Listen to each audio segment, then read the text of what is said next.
സമൂഹത്തിന്റെ ഒരു ഉന്നമനത്തിന് വേണ്ടി പ്രയത്നിച്ച ഒരു നല്ല മനുഷ്യനാണ്, ഒരു ഗുരുവാണ്. അത്ഭുതങ്ങളും അടയാളങ്ങളും ഒക്കെ ചെയ്യുവാൻ കഴിയുന്ന അനുഗ്രഹീതനായിരിക്കുന്ന ഒരു മതത്തിന്റെ നേതാവാണ്. യഹൂദ മതത്തിന്റെ ഉദ്ധാരണത്തിനും ശുദ്ധീകരണത്തിനും വേണ്ടി വന്ന് പ്രവർത്തിച്ച ഒരു വ്യക്തിയാണ്. നല്ലൊരു ഗുരുവാണ്, നല്ലൊരു ടീച്ചറാണ് തുടങ്ങിയ പല അഭിപ്രായങ്ങളും യേശുവിനെ കുറിച്ച് ഉണ്ട്. എങ്കിലും വിശുദ്ധ വേദപുസ്തകം യേശു ക്രിസ്തുവിനെ കുറിച്ച് പ്രതിപാദിക്കുന്നത് അവൻ പരിശുദ്ധനും സർവശക്തനുമായ ദൈവം എന്ന് തന്നെയാണ്.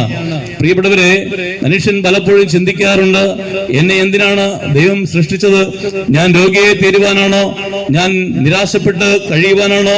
തകർന്നുപോയ അതേ ഒരു ജീവിതത്തിന്റെ ഉടമയായി അത് നശിക്കുവാനാണോ ദൈവം സൃഷ്ടിച്ചത്? അല്ല പ്രിയപ്പെട്ടവരെ, നിങ്ങളെ സമാധാനത്തിലേക്കും സന്തോഷത്തിലേക്കും അനുഗ്രഹമായിരിക്കുന്ന ജീവിതോപാധിയിലേക്കും നയിക്കുവാനാണ് അതേ ദൈവം നിങ്ങളെ സൃഷ്ടിച്ചിരിക്കുന്നത്. അതുകൊണ്ട് എന്താണ് മനുഷ്യന് സംഭവിച്ചത്? എന്തുകൊണ്ട് മനുഷ്യൻ മദ്യത്തിനും മയക്കുമരുന്നിനും അടിമപ്പെട്ട് തകർന്നു പോകുന്നു? എന്തുകൊണ്ട് മനുഷ്യൻ രോഗികളായി തീരുന്നു? എന്തുകൊണ്ട് മനുഷ്യൻ പാപത്തിന്റെയും ശാപത്തിന്റെയും ബന്ധനത്തിൽപ്പെട്ട് തീരാവ്യാധിയിലും അത് നരതുല്യമായ ജീവിതം ഇവിടെ കഴിക്കുന്നു? അതിനുത്തരം മനുഷ്യന്റെ പാപമാണ്. പ്രിയപ്പെട്ടവരെ, മനുഷ്യൻ പാപിയാണ് എന്നുള്ളത് സർവ്വമതങ്ങളും പഠിപ്പിക്കുന്ന ഒരു കാര്യമാണ്.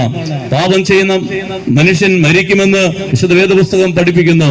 വിശുദ്ധ വേദപുസ്തകം ഒരു വാക്യ ഇപ്രകാരമാണ്: പാപത്തിന്റെ ശമ്പളം മരണമത്രേ, എന്നാൽ കർത്താവായ യേശു ക്രിസ്തുവിൽ കൂടിയുള്ള അതേ കൃപ, ദൈവത്തിന്റെ കൃപ എന്ന് പറയുന്നത് യേശു ക്രിസ്തുവിൽ കൂടിയുള്ള നിത്യജീവൻ തന്നെ. പാപത്തിന്റെ ശമ്പളം മരണം.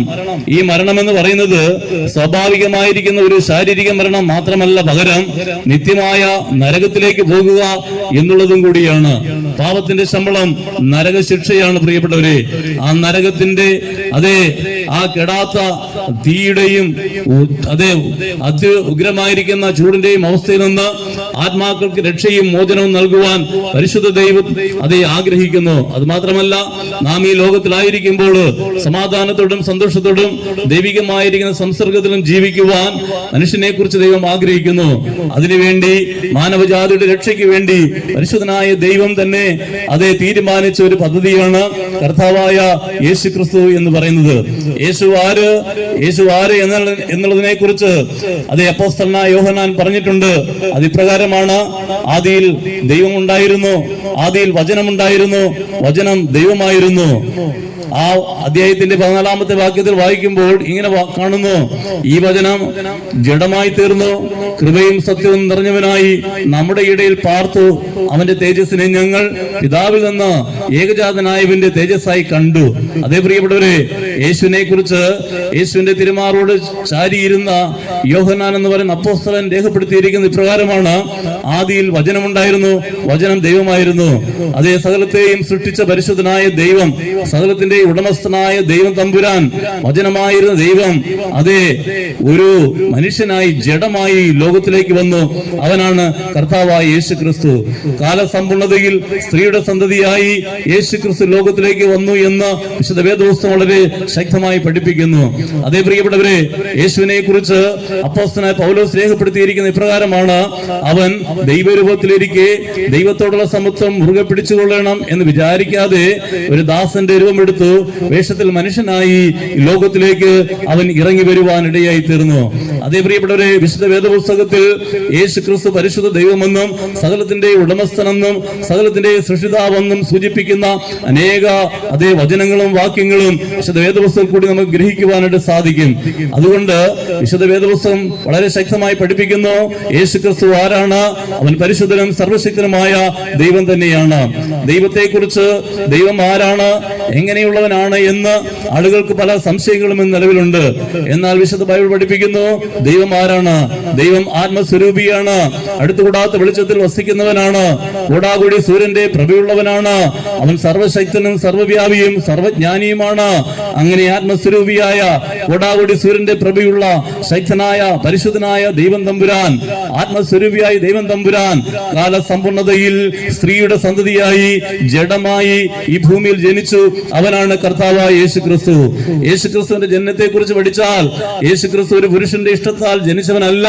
പ്രിയപ്പെട്ടവരെ, ഒരു മനുഷ്യക്കുഞ്ഞ് ജനിക്കുന്നത് പോലെ പിതാവിന്റെയോ മാതാവിന്റെയോ ഭാഗധേയത്വം സ്വീകരിച്ച് ജനിച്ചവനല്ല. പകരം വിശുദ്ധ കന്യാമറിയാമിന്റെ ഉദരത്തിൽ അതേ ഒരു പുരുഷനെ കൂടാതെ ദൈവത്തിന്റെ പരിശുദ്ധാത്മാവിന്റെ ശക്തിയാല് അതേ ജന്മമെടുത്ത ഒരു വിശുദ്ധ പ്രജയാണ് കർത്താവായ യേശു ക്രിസ്തു. ചുരുക്കി പറഞ്ഞാൽ അക്ഷയനും അദൃശ്യനുമായ ദൈവം, നഗ്ന നേത്രങ്ങൾ കൊണ്ട് കാണുവാൻ സാധിക്കാത്ത ദൈവം, കൊടാകുടി സൂര്യന്റെ പ്രഭയുള്ള സർവശക്തനായ ദൈവം, ആ ദൈവം തമ്പുരാന്റെ, കാണപ്പെടാത്ത ദൈവം തമ്പുരാന്റെ, ആത്മസ്വരൂപിയായ ദൈവം തമ്പുരാന്റെ അതേ വെളിപ്പാടായിട്ടാണ് അതേ മനുഷ്യനായ യേശു ക്രിസ്തുവിനെ വേദപുസ്തകം സൂചിപ്പിക്കുന്നത്. അതേ പ്രിയപ്പെട്ടവരെ, കർത്താവായ യേശു ക്രിസ്തു പരിശുദ്ധനാണ്, അവൻ സർവശക്തനാണ്. എന്തുകൊണ്ട്?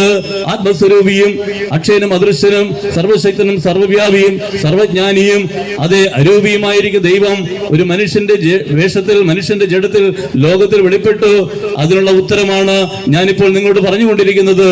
എന്റെയും നിങ്ങളുടെയും മോചനത്തിന് വേണ്ടിയിട്ടാണ്, എന്റെയും നിങ്ങളുടെയും സമാധാനത്തിന് വേണ്ടിയിട്ട്, എന്റെയും നിങ്ങളുടെയും സന്തോഷത്തിന് വേണ്ടിയിട്ട്. മനുഷ്യൻ പാപിയാണ്. വാക്കാലും പ്രവൃത്തിയാലും ചിന്തയാലും മനുഷ്യൻ പാപം ചെയ്തുകൊണ്ടേയിരിക്കുന്നു. പാപത്തിന്റെ ശമ്പളം നിത്യമായ മരണമാണ്. എന്നാൽ കർത്താവായ യേശു ക്രിസ്തുവിൽ കൂടി നിത്യജീവൻ പ്രാപിപ്പാൻ സാധിക്കുമെന്ന് വിശുദ്ധ വേദപുസ്തകം വളരെ ശക്തമായി പഠിപ്പിക്കുന്നു. പാപിയായ എന്നെയും നിങ്ങളെയും രക്ഷിക്കുവാൻ, സമാധാനത്തിലും സന്തോഷത്തിലും അതേ എന്നെയും നിങ്ങളെയും നയിക്കുവാൻ, അസമാധാനത്തിലും അസന്തുഷ്ടിയിൽ നിന്ന് എന്നെയും നിങ്ങളെയും രക്ഷിക്കുവാൻ, ശാപത്തിന്റെയും പാപത്തിന്റെയും ബന്ധനത്തിൽ നിന്ന് എന്നെയും നിങ്ങളെയും രക്ഷിക്കുവാൻ, തീരാരോഗത്തിന്റെയും മദ്യത്തിന്റെയും മയക്കുമരുന്നിന്റെയും അടിമപ്പെട്ട് ഭ്രാന്തനെ പോലെ ജീവിക്കുന്ന സാഹചര്യത്തിൽ നിന്ന്, തകർന്ന ജീവിതത്തിൽ നിന്ന്, തകർന്ന കുടുംബത്തിൽ നിന്ന് എന്നെയും നിങ്ങളെ രക്ഷിച്ച് സമാധാനത്തിലും സന്തോഷത്തിലും അത് ജീവിക്കുവാൻ ആവശ്യമായിരിക്കുന്ന ആത്മശക്തി ലഭ്യമാകേണ്ടതിന് എനിക്കും നിങ്ങൾക്കും വേണ്ടി അക്ഷയനും അദൃശ്യനുമായിരിക്കും ദൈവം തമ്പുരാൻ ഒരു മനുഷ്യ ശരീരത്തിൽ വെളിപ്പെട്ടു, ജഡത്തിൽ വെളിപ്പെട്ടു. എനിക്കും നിങ്ങൾക്കും വേണ്ടി കാൽവരി ക്രൂശിൽ പാപപരിഹാരയാഗമായി തന്റെ ജീവനെ അർപ്പിച്ചു. പ്രാർത്ഥന ദൈവം കേൾക്കുന്നില്ല. എന്നാൽ അങ്ങനെയല്ല പ്രിയപ്പെട്ടവരെ, എന്നെയും നിങ്ങളെ രക്ഷിക്കുവാൻ ദൈവം എന്നെയും നിങ്ങളെയും സ്നേഹിച്ചുകൊണ്ട് പാപത്തിന്റെ ശക്തിയിൽ നിന്ന് രക്ഷപ്പെടുത്തി ദൈവത്തിന്റെ മക്കളാക്കി തീർക്കുവാനാണ് പരിശുദ്ധനായ ദൈവം ജഡത്തിൽ വെളിപ്പെട്ട് കാൽവരി ക്രൂശിൽ നമുക്ക് വേണ്ടി യാഗമായി തീരുവാനിടയായി തീർന്നത്. ക്രിസ്തയേശു പാപികൾക്ക് വേണ്ടി തന്റെ ജീവനെ മറുവിലേക്ക് കൊടുത്തു എന്നുള്ളത് എല്ലാവരും വിശ്വസിപ്പാൻ തക്കവണ്ണം യോഗ്യമായ വചനം തന്നെ. നാം പാപികളായിരിക്കുമ്പോഴാണ് പരിശുദ്ധനായ ദൈവം മനുഷ്യനായി ലോകത്തിലേക്ക് വന്ന് നമുക്ക് വേണ്ടി പാപപരിഹാര യാഗമായി കാൽവരി ക്രൂശിൽ തന്റെ ജീവനെ അർപ്പിപ്പാനിടയായി തീർന്നത്. പ്രിയപ്പെട്ടവരെ, യേശു ക്രിസ്തുവിന്റെ കാൽവരി ക്രൂശിലെ മരണം ഒരു കള്ളന് ലഭിച്ച ഒരു ശിക്ഷാവിധിയല്ല, ഒരു തെറ്റുകാരന് ലഭിച്ച ഒരു ശിക്ഷാവിധിയല്ല, ഒരു കൊലപാതകി ലഭിച്ച ശിക്ഷാവിധിയല്ല. അന്ന് കൊലപാതകളെയും കള്ളന്മാരെയും ക്രൂശിൽ തറച്ചു കൊല്ലുന്ന ഒരു പതിവുണ്ടായിരുന്നു.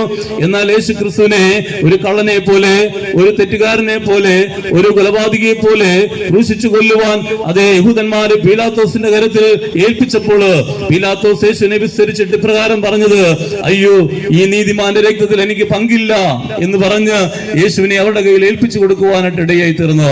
പ്രിയപ്പെട്ടവരെ, കോടതി വിധി യേശുവിനെ കുറിച്ച് എന്തായിരുന്നു? നീതിമാൻ എന്നായിരുന്നു. എന്തുകൊണ്ട് നീതിമാനായവനെ ക്രൂശിക്കുവാനായിട്ട് ഏൽപ്പിച്ചു കൊടുത്തു? അതിന് ഒരൊറ്റ ഉത്തരം മാത്രമേ ഉള്ളൂ. തിരുവെഴുത്തുകളിൻ പ്രകാരം യേശു ക്രിസ്തു ക്രൂശിക്കപ്പെടേണ്ടിയിരുന്നു. എന്താണ് തിരുവെഴുത്തുകൾ? അതെ, മാനവജാതിക്ക് രക്ഷ ആവശ്യമാണ്. ദൈവം എന്നെയും നിങ്ങളെയും സ്നേഹിക്കുന്നത് കൊണ്ട്, എന്റെയും നിങ്ങളുടെയും പാപങ്ങൾക്ക് പരിഹാരം വരുത്തേണ്ടതുള്ളത് കൊണ്ട് ദൈവം തമ്പുരാൻ തന്നെ ഒരു മനുഷ്യനായി ജഡശരീരത്തിൽ വെളിപ്പെട്ട് എന്റെയും നിങ്ങളുടെയും പാപങ്ങൾക്ക് പരിഹാരമായി തന്റെ ജീവനെ കാൽവരി ക്രൂശിൽ യാഗമായി തീർക്കണമെന്നുള്ളത് ദൈവഹിതമായിരുന്നു. തിരുവെഴുത്തുകളിൻ പ്രകാരം അതേ കർത്താവായ യേശു ക്രിസ്തു കാൽവരി ക്രൂശിൽ അർപ്പിക്കപ്പെടുവാനായിട്ട് ഇടയായി തീർന്നു. പ്രിയപ്പെട്ടവരെ, ഇത് എങ്ങനെയാണ് ഈ രക്ഷ നമുക്ക് കരസ്ഥമാക്കുവാനായിട്ട് സാധിക്കുന്നത്? യേശു ക്രിസ്തുവിൽ കൂടിയുള്ള രക്ഷ കരസ്ഥമാക്കുവാൻ നേർച്ച കൊടുക്കണ്ട, കാഴ്ച കൊടുക്കണ്ട, പുണ്യപ്രവർത്തികളൊന്നും തന്നെ ചെയ്യേണ്ടതില്ല. ഒരു 10 രൂപ പോലും ഒരു ഭണ്ഡാരത്തിലും കൊണ്ടിടണ്ട. ഒരു കുരിശിന്റെ മുമ്പിൽ പോയി മെഴുകുതിരി കത്തിച്ചാൽ ഈ രക്ഷ കിട്ടുകയില്ല. ഒരിടത്ത് പോയി നേർച്ച കഴിച്ചാലോ അതേ പൂജകൾ ചെയ്താലോ കർമ്മങ്ങൾ ചെയ്താലോ ഈ രക്ഷ കിട്ടത്തില്ല. അതിന് കാരണം ഇത് സൗജന്യമാണ്. പാപങ്ങളിൽ നിന്ന് രക്ഷപ്പെടുവാൻ മനുഷ്യന് എന്തും തന്നെ കൊടുക്കുവാനായിട്ട് സാധ്യമല്ല. മനുഷ്യന്റെ കഴിവനുസരിച്ച് എന്തെങ്കിലും കൊടുത്താലോ എന്തെങ്കിലും കൈക്രിയ ചെയ്താലോ അത് അതേ ദൈവത്തിന്റെ വചനം പറയുന്നത് അവന്റെ പ്രവൃത്തിക്ക് തക്കവണ്ണം കിട്ടുന്ന ഒരു കടമായിട്ട് കിട്ടുന്ന ഒന്നായി തീരും ഈ രക്ഷ എന്ന് പറയുന്നത്. എന്നാൽ രക്ഷ കടമായിട്ടല്ല പ്രിയപ്പെട്ടവരെ. നിങ്ങൾ കൊടുക്കുന്ന എന്തിന്റെയും അടിസ്ഥാനത്തിൽ നിങ്ങൾക്ക് ലഭിക്കുന്നതല്ല രക്ഷ. നിങ്ങളുടെ നീതി പ്രവൃത്തികൾ സ്വീകരിച്ചിട്ട് നിങ്ങൾക്ക് ലഭിക്കുന്നതല്ല രക്ഷ. രക്ഷ എന്ന് പറയുന്നത് സൗജന്യമാണ്. ഇത് ദൈവം തമ്പുരാൻ സൗജന്യമായിട്ട് മനുഷ്യനെ നൽകിയതാണ്.